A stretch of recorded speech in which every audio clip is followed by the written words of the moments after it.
और फिर अकंपन से ही रावण ने पूछा। रावण ने कहा जब वो इतने समर्थ हैं तो उनको जीतने का उपाय क्या है? अकंपन ने कहा उनको किसी अस्त्र शस्त्र से नहीं जीता जा सकता, उनके लिए एक ही उपाय है जीतने का। क्या उपाय है? अकंपन ने कहा कि भार्या तस्योतमा लोके सीता नाम सुमध्यमा। उनकी जो भार्या सीता है, अगर उन सीता का हरण कर लिया जाए, आप उन सीता का हरण कर लो तो सीता के वियोग में वो अपने आप ही कमजोर होकर के समाप्त हो जाएंगे, क्योंकि सीता ही उनकी पोषण शक्ति है। सीतया रहितो रामो न चैव ही भविष्यति। सीता के वियोग में राम नहीं रह पाएंगे, क्योंकि सीता ही उनकी मूल शक्ति है। और उसका अगर तुमने हरण कर लिया तो राम को जीतना कठिन नहीं है। रावण ने योजना बनाई, सीता हरण की और रावण चल पड़ा। रावण पहुंचा मारीच के पास। रावण ने प्रातः काल ही दूसरे दिन रथ पर बैठकर मारीच के पास रावण जाता है। जिस रथ पर बैठ करके रावण जाता है उस रथ में घोड़े नहीं जुते हुए थे, गधे जुते हुए थे। वाल्मीकि जी कहते हैं खर युक्तेन रावण, उसमें खर माने गधे, और बड़े बड़े महाराज बड़े विलक्षण थे सब। तदेव मुक्ता प्रययौ खर युक्तेन रावण, गधों से जुते हुए रथ में बैठकर रथेनादित्य वर्णेन दिशः सर्वा प्रकाशयन, और जिस रथ पर बैठ करके रावण जा रहा था उस रथ के प्रकाश से दिशाएं प्रकाशित हो रही थी। रावण भी साधारण नहीं था महाराज, और जो कुछ उसने पाया था अपने जीवन में तपस्या से ही पाया था। तपबल विप्र सदा वरियारा।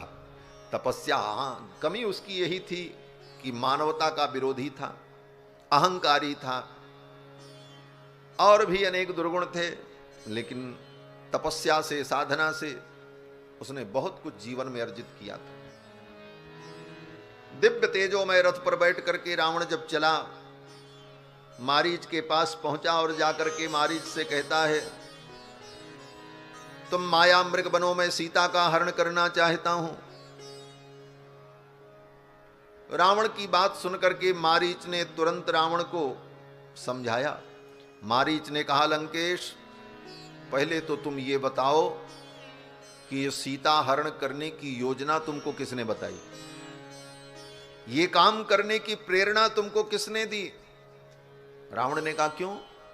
मारीच ने कहा जिस किसी ने तुमको ये प्रेरणा दी है निश्चित रूप से वो तुम्हारा शत्रु है, वो तुम्हें ऐसे नहीं जीत सकता, लेकिन तुमको ऐसी सलाह वो दिया है कि इस सलाह के कारण तुम स्वयं विनष्ट हो जाओगे। मारीच ने कहा प्रोत्साहयति यश्चत्वाम सच शत्रु असंशयम, जिसने तुमको सीता हरण का प्रोत्साहन दिया वो तुम्हारा शत्रु होगा, क्योंकि वो तुमको ऐसे तो नहीं जीत पा रहा है, लेकिन तुमको ऐसी सलाह दे रहा है कि तुम इस सलाह को मानकर स्वयं विनष्ट हो जाओ। इसलिए लंकेश, राम से शत्रुता मत लो, चुपचाप लंका लौट जाओ। तुम स्वेषु दारेषु रमस्व नित्यम, तुम अपनी पत्नियों के साथ लंका में रमण करो। रामस्य भार्यो रमताम वनेषु, और रघुनंदन अपनी पत्नी सीता के साथ वन में विहार करें, और ये सीता हरण का संकल्प तुम त्याग दो, इसी में तुम्हारी भलाई है। मारीच के इस कथन को सुनकर के रावण मान गया और लंका लौट गया। वाल्मीकि जी कहते हैं कि एवं मुक्तो दशग्रीवो मारीचेन स रावणः, मारीच के कहने पर रावण मान गया।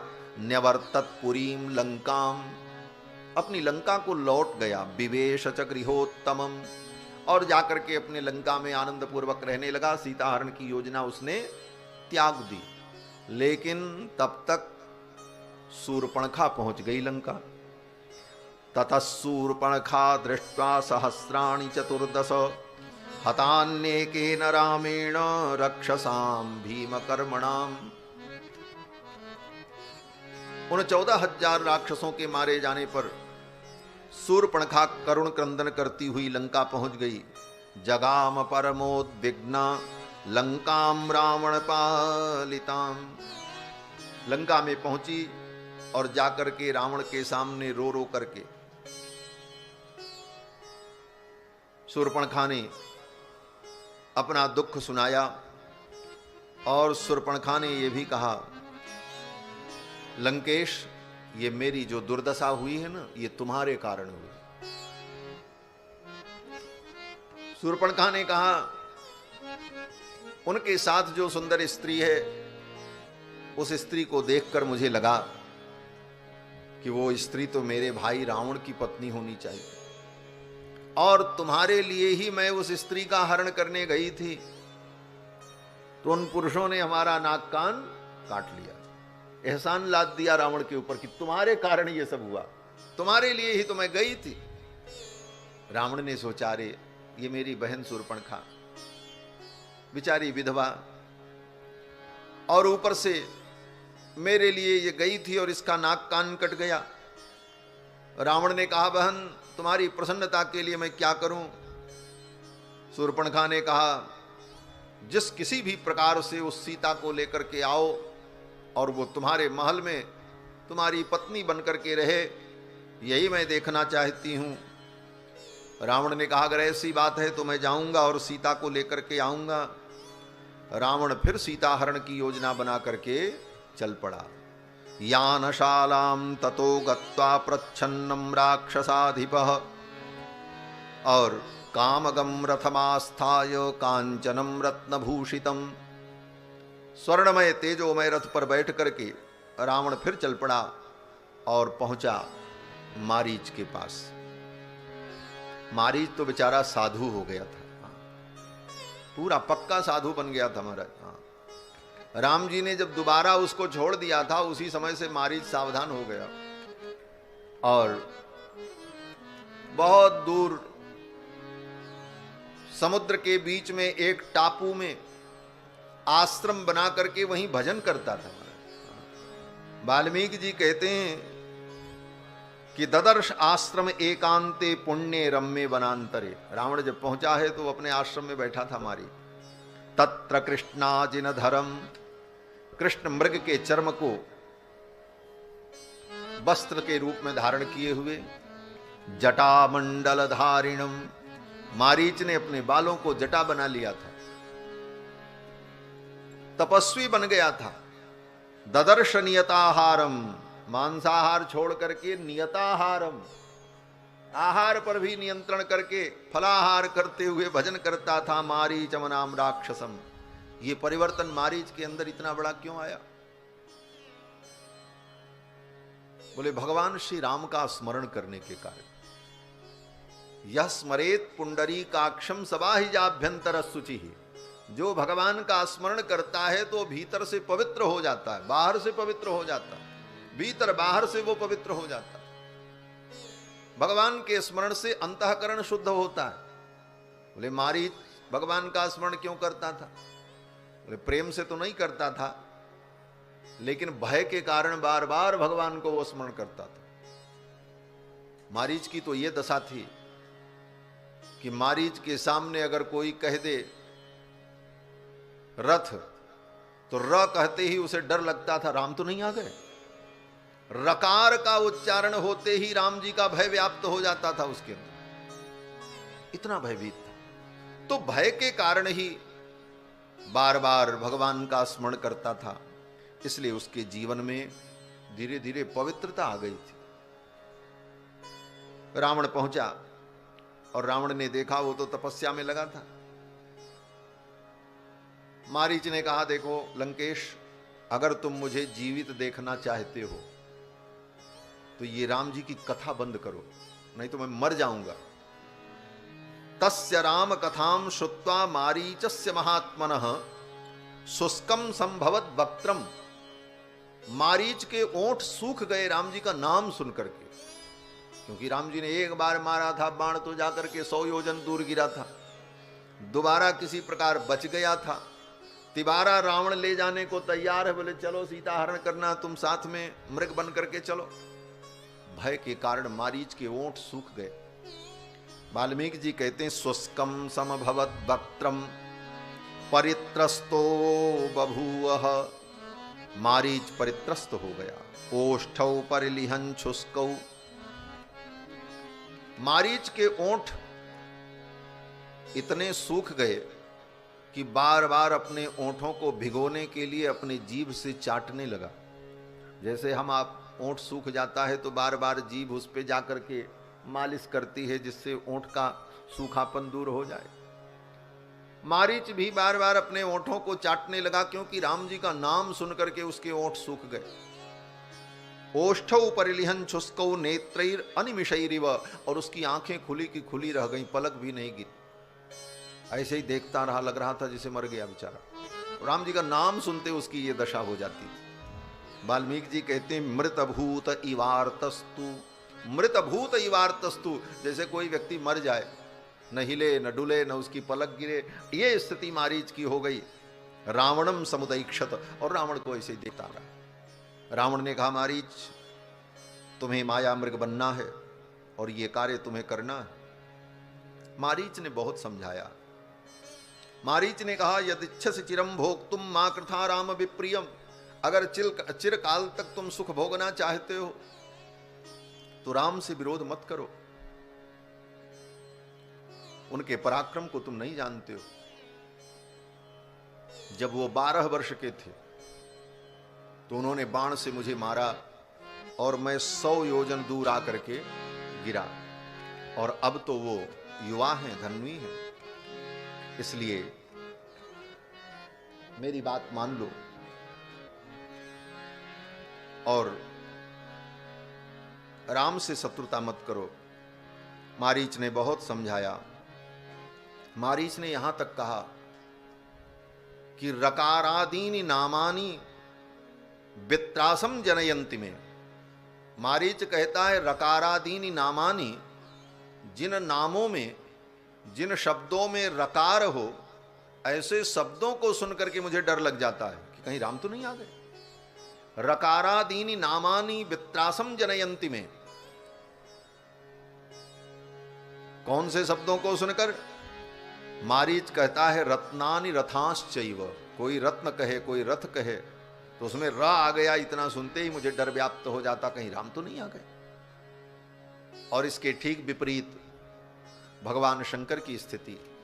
भगवान शंकर कहते हैं पार्वती, कोई व्यक्ति किसी शब्द का उच्चारण करता है और उस शब्द में अगर रकार आ गया प्रारंभ में तो मेरा मन प्रफुल्लित हो जाता है कि मेरे प्रभु का नाम लेने जा रहा है। रकारादीनि नामानि शृण्वतो मम पार्वती मन प्रसन्नताम याति रामो नामाभिशंकया। अगर कोई व्यक्ति रकार से युक्त शब्द का उच्चारण करता है तो मेरे मन को प्रसन्नता होती है, ये राम कहने जा रहा है। रकारादीनि नामानि शृण्वतो मम पार्वती। अब दोनों में अंतर क्या है? भगवान शंकर प्रेम पूर्वक भगवान का स्मरण करते हैं और ये भय पूर्वक स्मरण कर रहा है मारीच। और स्मरण, भगवान का स्मरण तो कैसे भी हो जीव का कल्याण होता ही होता है। वेद व्यास जी कहते हैं ना, यस्य स्मरण मात्रेण, स्मरण मात्र। अब वो प्रेम पूर्वक है कि भय पूर्वक है कि स्नेह पूर्वक है, इससे कोई लेना देना नहीं। यस्य स्मरण मात्रेण जन्म संसार बंधनात् विमुच्यते नमस्तस्मै विष्णवे प्रभ विष्णवे। मारीच ने कहा लंकेश नते राम कथा कार्या यदि माम द्रष्टुमिच्छसि। अगर तुम मुझको देखना चाहते हो, जीवित देखना चाहते हो तो राम की कथा बंद करो। मैं मर जाऊंगा और मैं मृग बन करके नहीं जाऊंगा। रावण ने कहा ये ऐसे नहीं मानेगा। रावण ने कहा अगर तुम मृग बन करके नहीं चलोगे तो मैं तुम्हें मार डालूंगा, तुम्हें मृग बनना पड़ेगा। नोचेत करोषि मारीच हन्मित्वाम हमद्यैव ही। अगर तुम मृग बन करके नहीं चले तो मैं तुमको आज ही मार डालूंगा। तब मारीच ने सोचा अगर मैं मृग बन करके नहीं जाऊंगा तो ये मुझे मारेगा, और अगर मृग बन करके मैं गया तो राम जी हमको मारेंगे। अब मरना तो दोनों तरफ तय है। इस बार राम जी के सामने मैं मृग बन करके गया तो राम जी नहीं छोड़ेंगे, अब तो मार देंगे, क्योंकि तीसरी बार है और इधर भी मरना है। तो मारीच ने सोचा जब इधर भी मरना है उधर भी मरना है, तो इस पापी रावण के हाथ से मरने की अपेक्षा रघुनाथ जी के हाथों से मैं मृत्यु को प्राप्त करूं। उभय भांति देखा निज मरना, उभय भांति देखा निज मरना, तब ताके सिर रघुनायक सरना, तब ताके सिर रघुनायक सरना। उतरु देत मोहि बधव अभागे, उतर देत मोहि बधव अभागे, कस नमरो रघुपति सर लागे, कस नमरो रघुपति सर लागे। उभय भांति देखा निज मरना, उभय भांति देखा निज मरना, उभय भांति देखा निज मरना। मारीच ने देखा इधर भी मरना है उधर भी मरना है, तो क्यों न राम जी के हाथ से ही मैं मृत्यु को प्राप्त करूं। और मारीच तैयार हो गया। मारीच ने कहा ठीक है लंकेश चलो, मैं माया मृग बनने को तैयार हूं, लेकिन एक बात सुन लो। रावण ने कहा क्या? मारीच ने कहा देखो ये तुम्हारी योजना सफल होगी कि नहीं होगी इसकी तो मैं जिम्मेदारी नहीं ले सकता। बोले क्यों? मारीच ने कहा कि दर्शनादेव रामस्य हतं माम अवधारय, अगर मैं माया मृग बन करके राम जी के सामने गया तो राम जी के देखते ही मेरा हार्ट फेल हो जाएगा, मैं तो मर जाऊंगा। मारीच ने कहा हम तो जाते ही मर जाएंगे। पहली बात, दर्शनादेव रामस्य हतं माम अवधारय, तुम ये अवधारण कर लो, निश्चय कर लो कि राम जी के उनके सामने जाते ही मैं तो मर जाऊंगा, और जब मैं मर जाऊंगा तो तुम्हारी योजना तो सफल होगी नहीं। और आत्मानं च हतं विद्धि हृत्वा सीतां सबांधवां, और देखो लंकेश तुम सीता हरण नहीं कर पाओगे, और अगर तुमने सीता हरण कर भी लिया तो आत्मानं च हतं विद्धि, अपने को तुम आज ही मरा मान लो, तुम्हारी मृत्यु तय है। और अगर सीता को लेकर के तुम आ गए लंका में तो तुम ही नहीं मरोगे, हत्वा सीताम सबांधवाम, अपने बंधु बांधव के सहित तुम मारे जाओगे। आनयिष्यसि चेत सीताम आश्रमात् सहितो मया, और तीसरा विकल्प बोल रहा है मारीच। मारीच कहता अगर उस जनस्थान से सीता को लेकर और मुझे भी जीवित लेकर के तुम अगर आ गए, आनयिष्य चेत सीताम आश्रमात् सहितो मया, तो नयो तमपि नाहम वही नैव लंका न राक्षसाः, न तुम बचोगे न तुम्हारी लंका बचेगी और न मैं बचूंगा, सब मारेगा, ये तो तय। कोई बात नहीं, चलो। जब व्यक्ति की मृत्यु आ जाती है, उसके विनाश का काल आ जाता है, तो उसे उपदेश अच्छा नहीं लगता। मारीच ने कहा परेत कल्पा ही गतायुषा नरो, जिसकी आयु पूर्ण हो जाती है, हितम न गृह्णन्ति सुहृद भिरीरितम, वो हितकारी वचन नहीं सुन पाता, उसे हितकारी बातें अच्छी नहीं लगती। मारीच चल पड़ा, और ये जो बड़ा प्रसिद्ध वाक्य है कि हृतम मनोहारि च दुर्लभम वचा, ये मारीच ने ही कहा है।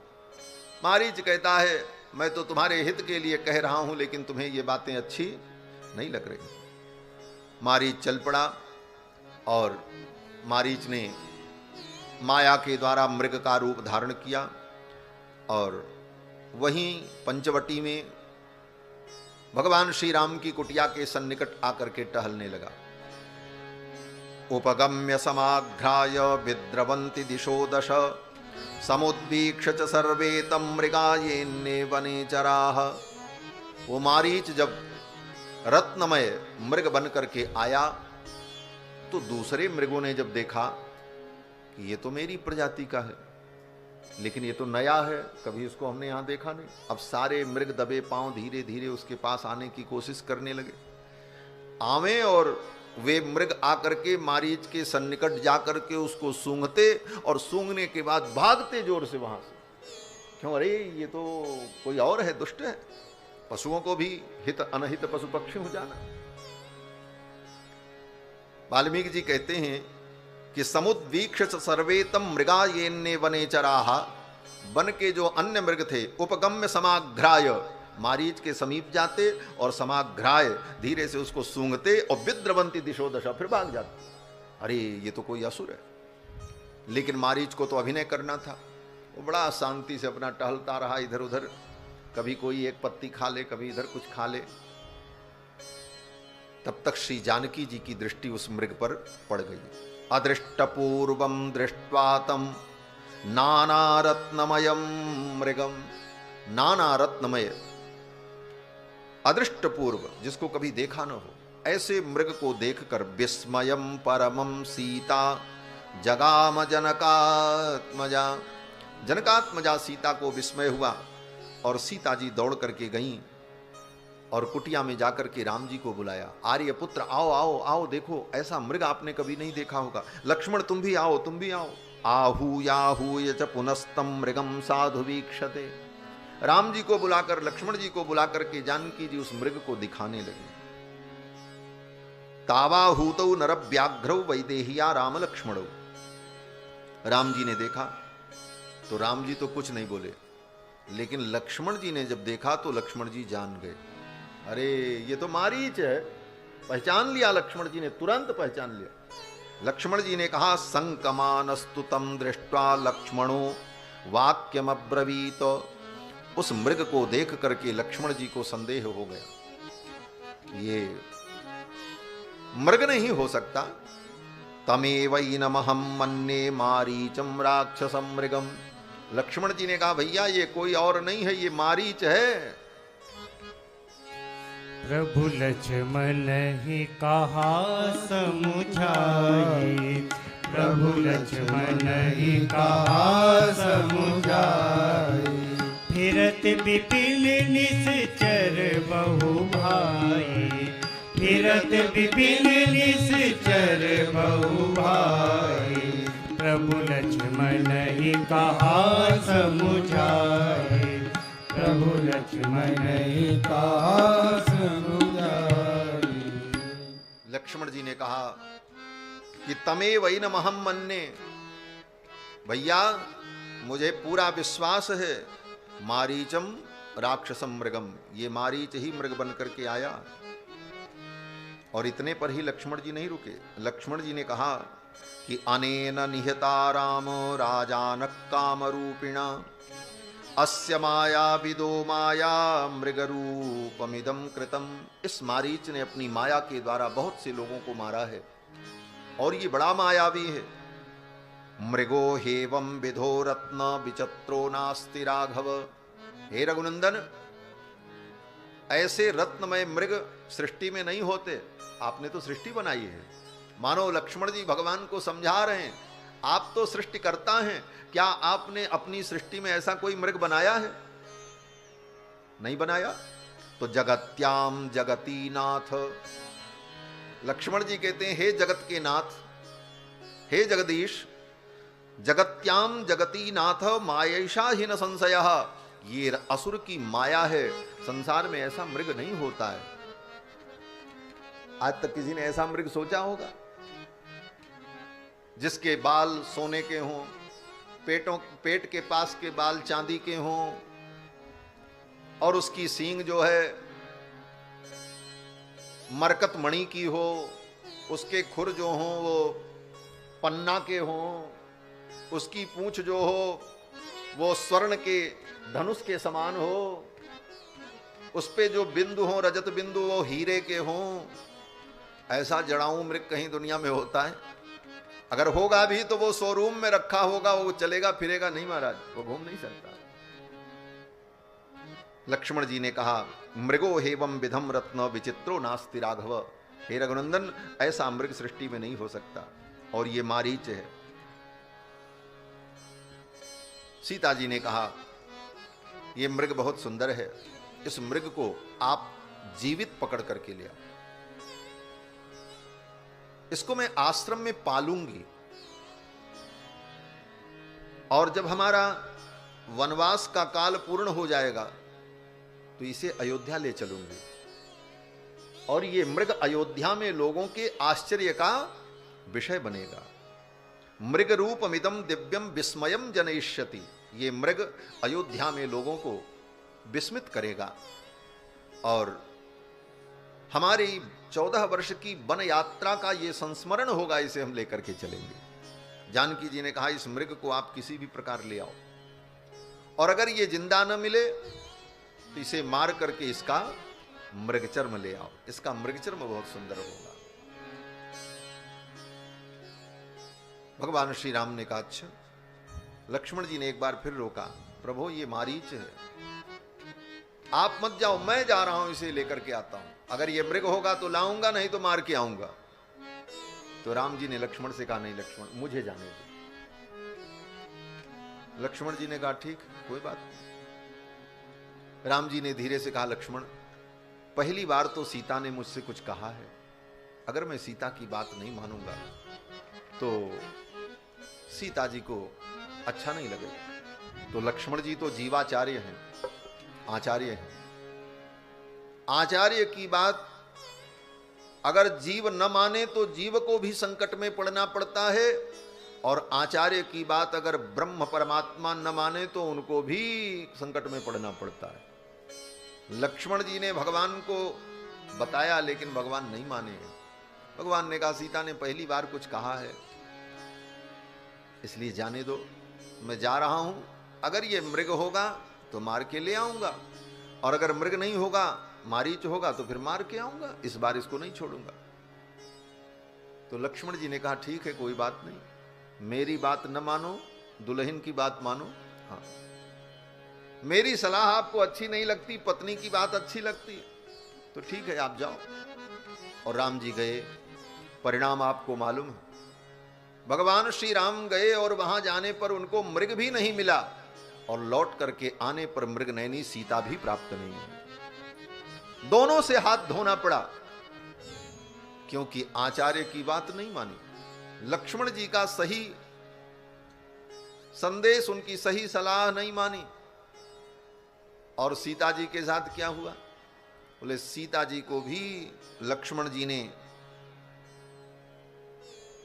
सलाह दी कि कुटिया से बाहर मत जाना, रामानुज लघु रेख खिंचाई। लक्ष्मण जी ने एक रेखा खींच दी, बोले इस रेखा से बाहर मत जाना, आप सुरक्षित रहोगी।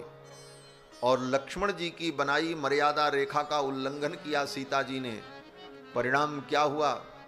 बोले सोने का मृग भी नहीं मिला, राम जी भी बिछुड़ गए और सोने की लंका प्राप्त हो गई, लेकिन सोने की लंका में जानकी जी को नींद नहीं आई। लंका में भी सोने की लंका में उनको सोने को नहीं मिला। इतने दिनों तक दुख को प्राप्त करना पड़ा।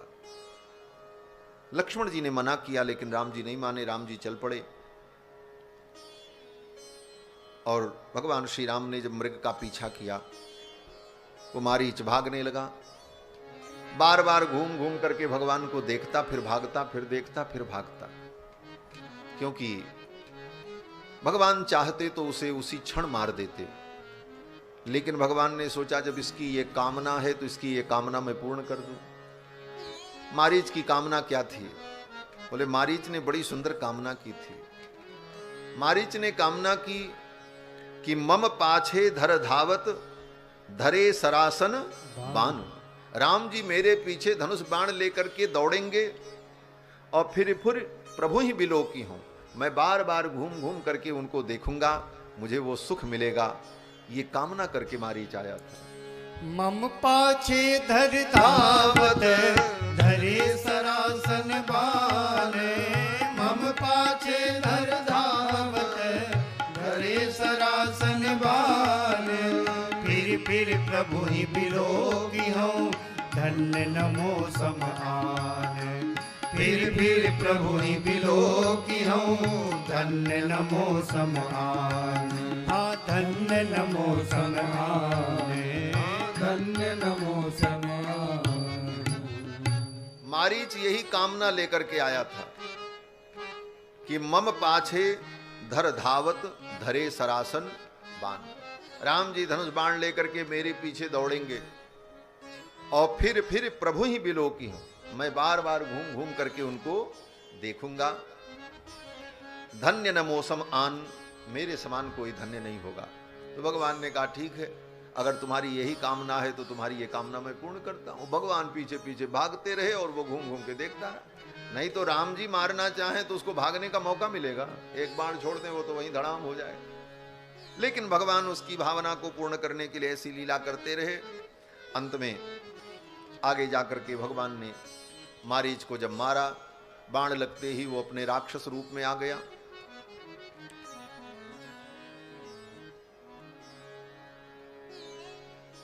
ऐसा भी वर्णन है कि वो भगवान का बाण लगते ही उस प्रेत राक्षस योनि से तो मुक्त हो गया, लेकिन उसका जो शरीर था वो शरीर मृग का ही था। और फिर भगवान ने उसका वध करने के बाद उसके चर्म को भगवान ने ग्रहण किया और उस चर्म को लेकर के भगवान आए हैं। और उस चर्म पर भगवान श्री सीतारामचंद्र जी बैठे हैं। श्री वेदांत देशिक स्वामी जी ने अपने रघुवीर गद्यम में इसका संकेत किया है कि मारीच मृगचर्म करमित दरभास तरण, ऐसा विशेषण दिया कि मारीच मृग के चर्म को बिछाकर उसके ऊपर कुश बिछाकर भगवान पंचवटी में बैठते। चैलाजिन कुशोत्तरम, नीचे वस्त्र ऊपर मृगचर्म उसके ऊपर कुश, यही सर्वोत्तम आसन है। और फिर मारीच मरते समय भगवान की ही आवाज में लक्ष्मण जी को पुकारने लगा। उस आवाज को, ध्वनि को जानकी जी ने सुना और जानकी जी ने कहा लक्ष्मण, लगता है आर्यपुत्र के ऊपर कोई विपत्ति आ गई है, आप उनकी सहायता के लिए जल्दी से जाओ।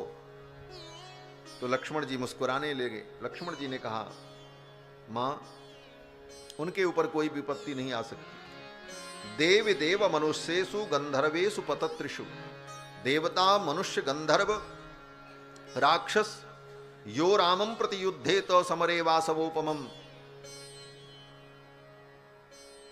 राम को युद्ध में कोई जीत नहीं सकता, इसलिए हे देवी आप निश्चिंत रहो। ये मायामय राक्षसों की वाणी है। राक्षसा विविधा वाचो व्याहरंती महाबने, वन में राक्षस विविध प्रकार की वाणी बोलते रहते हैं। ये मारीच की वाणी है, आप चिंता मत करो, रघुनाथ जी आ रहे होंगे। लेकिन इतना सुनते ही जानकी जी लक्ष्मण जी के ऊपर कुपित हो गए और जानकी जी ने कहा लक्ष्मण, तुम्हारे मन में पाप है। अहम तव प्रियम मन्ने रामस्य व्यसनम महत, तुम तो चाहते हो कि राम जी के ऊपर कोई विपत्ति आ जाए, वो किसी विपत्ति में संकट में पड़ जाएं तो तुम्हें सुख मिलेगा। लक्ष्मण जी ने कहा ऐसा मैं कैसे सोच सकता हूं। सीता जी ने कहा तुम्हारे अंदर स्वार्थ है, तुम इसीलिए यहां तक आए हो अयोध्या से चलकर, और तुम और भरत दोनों ने मिलकर के योजना बनाई है। भरत अयोध्या का राज्य चाहता है और तुम चाहते हो कि मेरे आर्यपुत्र के ऊपर कोई विपत्ति आ जाए तो तुम मुझे हस्तगत कर लो, तुम मुझे ग्रहण कर लो। इतना बड़ा आरोप श्री जानकी जी ने लक्ष्मण जी पर लगाया। तन्न सिद्ध्यति सौमित्रे तवापि भरतस्य च, हे सुमित्रानंदन तुम्हारी और भरत की ये कामना सिद्ध नहीं होगी। मैं मर जाऊंगी लेकिन किसी अन्य पुरुष का वर्ण नहीं कर सकती। पिबामि वा विषम तीक्ष्णम प्रवेक्ष्यामि हुतासनम, मैं विष पी लूंगी अग्नि में प्रवेश कर जाऊंगी, लेकिन न त्वहम राघवादन्यम कदापि पुरुषम स्पृशे, रघुनंदन के अतिरिक्त किसी पुरुष का मैं वर्ण नहीं कर सकती, स्पर्श भी नहीं कर सकती। ऐसा वचन जब जानकी जी ने लक्ष्मण जी को कहा, लक्ष्मण जी का हृदय विदीर्ण होने लगा। ऐसे अनन्य सेवक के ऊपर ऐसे प्रश्न। लक्ष्मण जी महाराज फिर भी कुछ बोले नहीं। लक्ष्मण जी ने कहा कोई बात नहीं, वाक्यम अप्रतिरूपम तु न चित्रम स्त्रीषु मैथिली। हे मैथिली, आपने जो ये बात कही है ये कोई विचित्र बात नहीं है, स्त्री कुछ भी कह सकती है। लक्ष्मण जी ने केवल इतना ही कहा। स्त्री स्वभावस्तेस नारीणाम एस लोकेषु दृश्यते, ये नारी का स्वभाव होता है, वो रोष में आकर के किसी के ऊपर कोई भी आरोप मढ़ सकती है, ये नारी का एक स्वाभाविक गुण है, अथवा जो भी कह लो। लक्ष्मण जी कहते हैं, हे मां, आपने जो कहा कोई बात नहीं, ये तो कोई नई बात नहीं है, न चित्रम स्त्रीषु मैथिली, लेकिन मैं जा रहा हूं। और लक्ष्मण जी महाराज चल पड़े। और लक्ष्मण जी जब पहुंचे तब तक रावण इधर आ गया, और रावण ने परिव्राजक का रूप धारण किया। परिव्राजक रूपेण वैदेहीम अन्नवर्तत, त्रिदंडी सन्यासी का रूप धारण करके आया और भिक्षा मांगने के लिए द्वार पर पहुंचा। जानकी जी ने देखा, जानकी जी ने स्वागत किया, आतिथ्य किया। और फिर रावण ने पूछा कि आप इस जंगल में अकेले कैसे निवास करती हो? तो श्री जानकी जी ने रावण को संपूर्ण वृत्तांत सुनाया। जानकी जी ने कहा, उषित्वा द्वादश समा इक्ष्वाकूणाम निवेशने, जब मैं 6 वर्ष की थी तब मेरा विवाह हुआ दशरथ नंदन श्री रघुनंदन के साथ। फिर 12 वर्ष में अपने ससुराल में रही। जब मेरी अवस्था 18 वर्ष की हुई और मेरे पति की आयु 24 वर्ष पूर्ण हुई,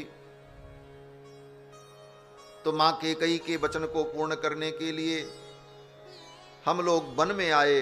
साथ में मेरे देवर लक्ष्मण भी आए हैं और वो दोनों जंगल में गए हैं।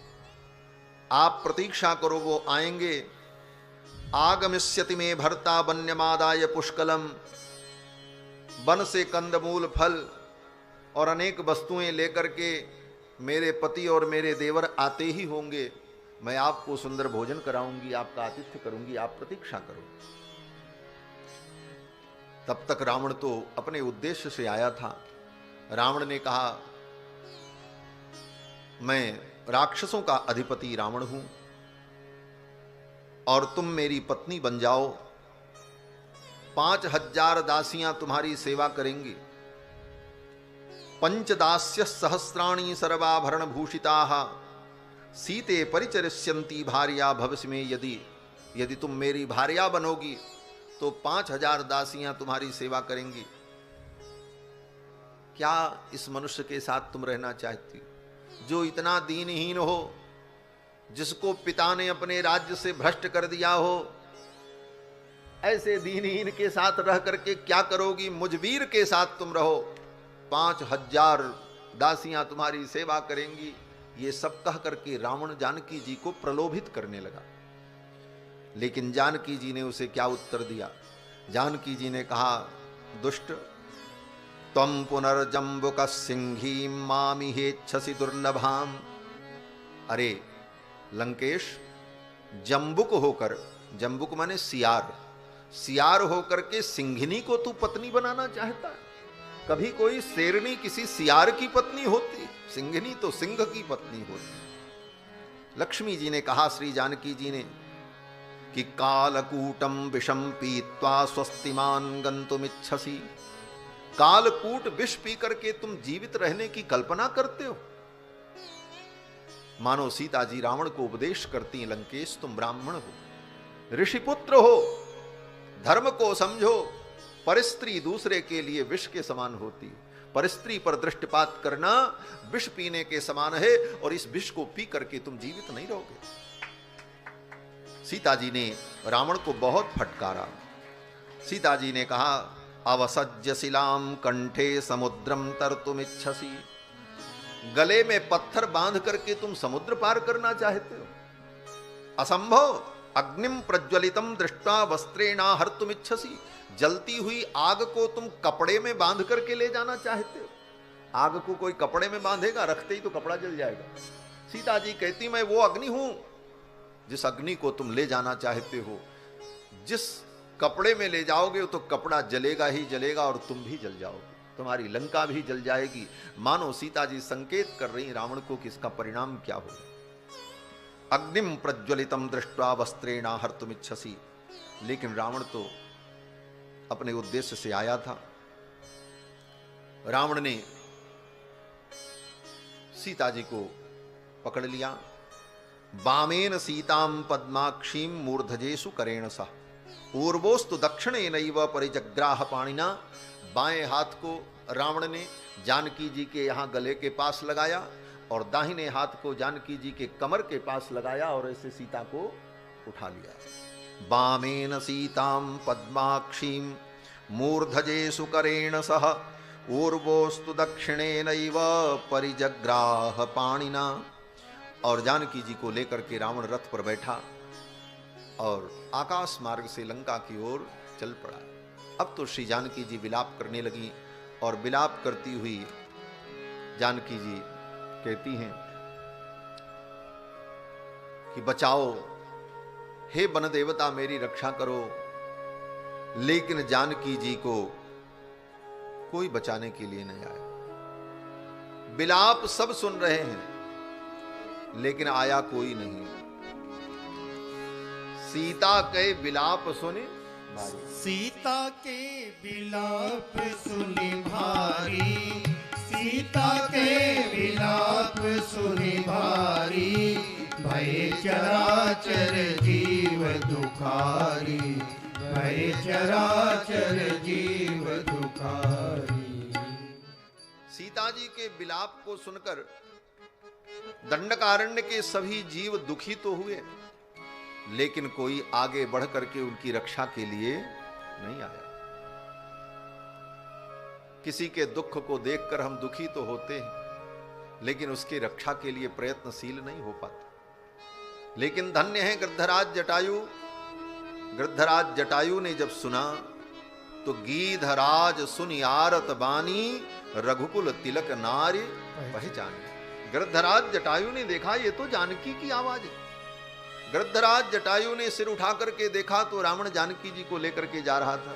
गीधराज सुने आरती बानी, गीधराज सुने आरती बानी, रघुकुल तिलक नारी पहचानी, रघुकुल तिलक नारी पहचानी।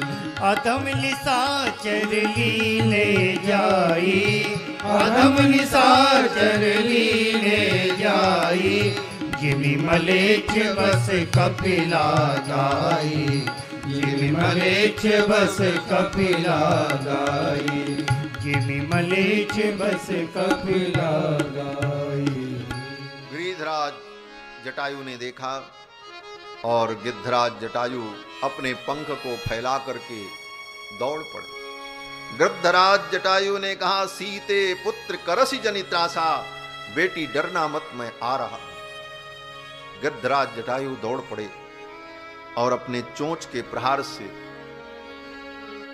रावण को घायल कर दिया। महाराज चोचल मारे बेदार सिदेही, चोचल मारे बेदार सिदेही, दंड एक भई मूर्छाते ही, दंड एक भई मूर्छाते ही, दंड एक भई मूर्छाते ही।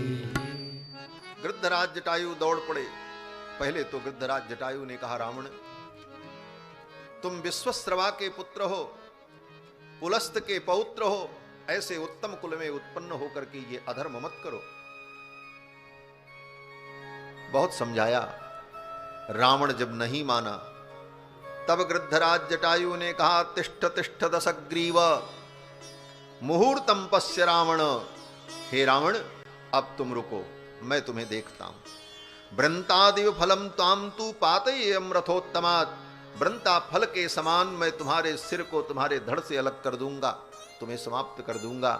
गृद्धराज जटायु दौड़ पड़े और अपने चोंच से मार मार करके विददार नखैस्तस्य तुंडम पृष्ठे समर्पयन, कभी उड़ करके रावण के सिर में चोंच मारे, जब तक वो इधर संभले पीठ में आकर के चोंच का प्रहार करते गृद्धराज। केशांश्चोत्पाटयामास, अपने पंजों से रावण के केस को, सिर के बाल को नोच डाला गृद्धराज जटायु। ऐसे पराक्रमी थे। केशांश्चोत्पाटयामास नख पक्ष मुखायुध, और इनका आयुध क्या है? नख पक्ष और चोंच, चोंच से, नख से, पंख से, यहां तक कि गृद्धराज जटायु ने जो पराक्रम दिखाया है साधारण नहीं था।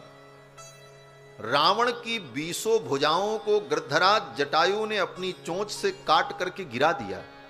वाल्मीकि जी वर्णन करते हैं कि वाम बाहून 10 तदा व्यापहर दरिंदमः सच्छिन्न बाहो सद्यो वै बाहव सहसा भवन। रावण की भुजाओं को गृद्धराज जटायु ने अपनी चोंच से काट करके गिरा दिया, लेकिन रावण तो बड़ा मायावी था, और ज्यों ही गृद्धराज जटायु ने रावण की भुजाओं को काटा, तब तक फिर रावण की भुजाएं ऐसे सुरसुर सुरसुर निकल आईं।